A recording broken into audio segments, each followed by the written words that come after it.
साल 2025 की शायद सबसे ज्यादा चर्चित, सबसे ज्यादा बहस वाली फिल्म धुरंधर। जब से ये रिलीज हुई है, हर तरफ बस एक ही सवाल है, क्या ये एक मास्टरपीस है या फिर खामियों से भरी एक महागाथा? चलिए, आज इसी पर बात करते हैं। और इस बहस का सबसे बड़ा सवाल, 3.5 घंटे। क्या ये फिल्म वाकई में किसी के 3.5 घंटे डिजर्व करती है? चलिए, आज इसी सवाल का जवाब ढूंढते हैं। तो ठीक है, सबसे पहले ये समझते हैं कि आखिर ये धुरंधर है क्या, कहानी किस बारे में है। तो धुरंधर बेसिकली एक स्पाई एक्शन थ्रिलर है। कहानी हमें ले जाती है सीधे कराची के अंडरवर्ल्ड में। कल्पना कीजिए, एक सीक्रेट इंडियन इंटेलिजेंस ऑपरेशन और उसके चारों तरफ बुना गया एक्शन और सस्पेंस का जाल। लेकिन बात सिर्फ फिक्शन की नहीं है। इस फिल्म की कहानी को असल दुनिया की घटनाओं के बैकड्रॉप पर सेट किया गया है। IC-814 हाईजैकिंग, पार्लियामेंट अटैक और 26/11 मुंबई अटैक्स। मतलब इन घटनाओं ने फिल्म को एक बहुत ही सीरियस और एम्बिशियस टोन दिया है। तो अब जरा उन वजहों पर बात करते हैं कि क्यों क्रिटिक्स और बहुत से लोग इसे एक मास्टरपीस, एक सिनेमैटिक अचीवमेंट कह रहे हैं। फिल्म की सबसे बड़ी ताकत मानी जा रही है इसकी कास्ट। रणबीर सिंह ने एक अंडरकवर एजेंट के रोल में एक बहुत ही कंट्रोल्ड लेकिन इंटेंस परफॉर्मेंस दी है। पर जो असल में शो चुरा ले गए हैं वो हैं अक्षय खन्ना। उनका काम तो मतलब वाकई में सीन स्टीलिंग पावर हाउस है। अक्षय खन्ना के लिए तो इतनी तारीफें हो रही हैं कि इंडस्ट्री के लोग भी इसे एक्टिंग की मास्टर क्लास कह रहे हैं। ये अपने आप में बताता है कि उनका परफॉर्मेंस कितना इम्पैक्टफुल रहा है। और कहानी सिर्फ एक्टिंग पर नहीं टिकी है, फिल्म का टेक्निकल साइड भी कमाल का है। सिनेमाटोग्राफी ऐसी है कि आप सच में कराची की उन अंधेरी ग्रिटी गलियों में पहुंच जाते हैं। म्यूजिक और स्कोर, रेट्रो ट्रैक्स और थ्रिलिंग टेंशन का एक परफेक्ट ब्लेंड। और एक्शन सीक्वेंस वो तो इतने विसरल और बढ़िया कोरियोग्राफ किए गए हैं कि आप अपनी सीट से चिपक जाएंगे। और यही नहीं, क्रिटिक्स इसकी गॉडफादर जैसी वर्ल्ड बिल्डिंग की भी तारीफ कर रहे हैं।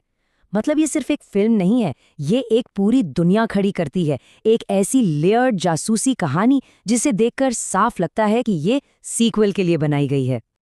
तो ये तो हुई तारीफों की बात। अब जरा सिक्के का दूसरा पहलू भी देख लेते हैं। आखिर वो क्या चीजें हैं जहां ये फिल्म चूक गई? सबसे बड़ा और शायद सबसे कॉमन क्रिटिसिज्म, फिल्म की लंबाई 3.5 घंटे। ये एक ऐसा पॉइंट है जहां क्रिटिक्स और ऑडियंस दोनों बटे हुए नजर आते हैं। अब इतनी लंबाई का असर क्या हुआ? कई लोगों का मानना है कि कहानी बीच बीच में, खासकर सेकेंड हाफ में, बहुत खींचती है। फिल्म का मोमेंटम बार बार टूटता है और कुछ हिस्से तो ऐसे लगते हैं जैसे वो इस फिल्म के लिए नहीं बल्कि पार्ट 2 का सिर्फ एक सेटअप है। कुछ क्रिटिक्स का ये भी कहना है कि कहानी में जासूसी फिल्मों के वही पुराने जाने पहचाने ट्रोप्स इस्तेमाल किए गए हैं और इसी वजह से कहानी कई बार ब्लोटेड या अनफोकस सी लगती है। मतलब फोकस थोड़ा कमजोर पड़ जाता है। तो ये तो हुई क्रिटिक्स की बात, लेकिन जिन लोगों ने पैसे खर्च करके टिकट खरीदा, उनका क्या कहना है? सोशल मीडिया और बॉक्स ऑफिस पर क्या रिएक्शन रहा? तो ऑडियंस की तरफ से जो सबसे कॉमन रिएक्शन सुनने को मिला वो था पैसा वसूल। लोगों को इसका एक्शन, इसका थ्रिल और इसका जो एम्बिशन है वो काफी पसंद आया। लेकिन यहाँ भी ऑडियंस बटी हुई है।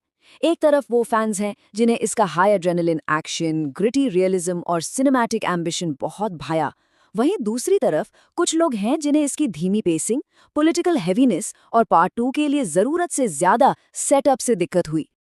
तो ठीक है, अब इन सारी बातों को एक साथ रखकर देखते हैं, फाइनल वर्डिक्ट क्या है। तो देखिए, एक तरफ हैं फिल्म के मजबूत पॉइंट्स, कमाल की परफॉर्मेंस, जबरदस्त वर्ल्ड बिल्डिंग और बेहतरीन एक्शन सीक्वेंस। और दूसरी तरफ है इसकी कमजोरियां, बहुत लंबा रन टाइम, पेसिंग के इश्यूज और एक ऐसा प्लॉट जो काफी हद तक अगले पार्ट का सेटअप लगता है। ये बिल्कुल वैसा केस है जहां फिल्म की ताकत ही उसकी कमजोरी बन जाती है। तो निचोड़ ये है कि धुरंधर एक बोल्ड एम्बिशियस फिल्म है जो एक इंटेंस एक्सपीरियंस तो देती है, लेकिन इसकी लंबाई वाकई कुछ लोगों के सब्र का इम्तिहान ले सकती है। अगर कोई ग्रिटी थ्रिलर्स का फैन है और एक लंबी फिल्म के लिए तैयार है तो शायद उन्हें ये बहुत पसंद आएगी। तो आखिर में सवाल बस यही है, क्या ये एक बोल्ड सागा है या फिर एक ब्लोटेड सेटअप?